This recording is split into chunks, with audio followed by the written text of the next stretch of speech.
Team আমাৰ ডিষ্ট্ৰিক্টত আৰম্ভ কৰিছোঁ। আপোনাক সকলোকে জানে আহোম ষ্টেটতে আজি আমাৰ অনাৰেবল CM ছাৰ ইনগ্ৰেশ্যন কৰিছে আমাৰ ডিষ্ট্ৰিক্টতে। আমি বড়ো বজাৰ ট্ৰাইবেল ডেভেলপমেণ্ট ব্লকতে আমি ইয়াতে অৰ্গেনাইজ কৰিছোঁ।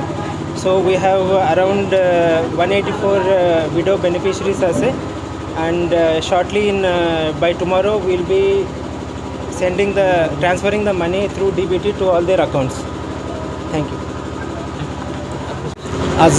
আজিৰ দিনটো সঁচাকৈ উল্লেখনীয়, কাৰণ আজিৰ দিনটোত গোটেই সমগ্ৰ অসমত আমাৰ যিটো ওৱান টাইম ফাইনেন্সিয়েল এছিষ্টেণ্ট আমাৰ ষ্টেট গভৰ্ণমেণ্টৰ পৰা যিটো সাহাৰ্য দিয়া হৈছে, সেই সাহাৰ্য গোটেই অসমৰ আমাৰ প্ৰত্যেকটো জিলাতে ডিষ্ট্ৰিক্ট ৱাইজ এনেকুৱা প্ৰগ্ৰাম কৰা হৈছে। আৰু চেণ্ট্ৰেলি আমাৰ তেজপুৰ ডিষ্ট্ৰিক্টত তেজপুৰ কলেজিয়েট ফিল্ডৰ পৰা ইতিমধ্যে আপোনালোকে গম পাইছে, আমাৰ মাননীয় মুখ্যমন্ত্ৰী ডাঙৰীয়াই তেওঁৰ স্পীচত গোটেইখিনি ডিটেইলছ কৈছে।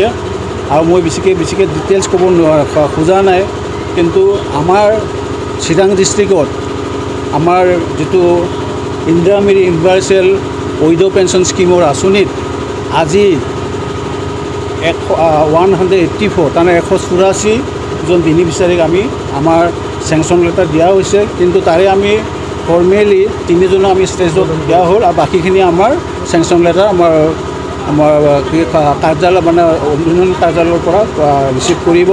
আৰু বাকী যিটো এমাউণ্ট যিটো 25,000 একালীন যিটো আছে, সেই একালীন 25,000টো আমাৰ ডাইৰেক্ট একাউণ্টত ট্ৰেন্সফাৰ হৈ যাব। সেইটো বোধকৰো অহাকালিৰ ভিতৰত সেইটো হৈ যাব।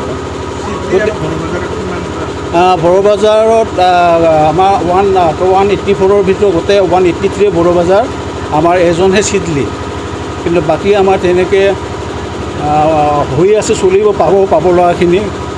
গতিকে গোটেই অসমত আমাৰ 11,896 আজিৰ দিনটোত সেই বেনিফিচিয়াৰীসকললৈ 25,000কৈ পইচা তেওঁলোকৰ একাউণ্টত ট্ৰেন্সফাৰ কৰা হৈ গৈছে। সেইটো কালিৰ ভিতৰত তেওঁলোকৰ একাউণ্টত ৰিফিল হ'ব বুলি আশা কৰিছোঁ।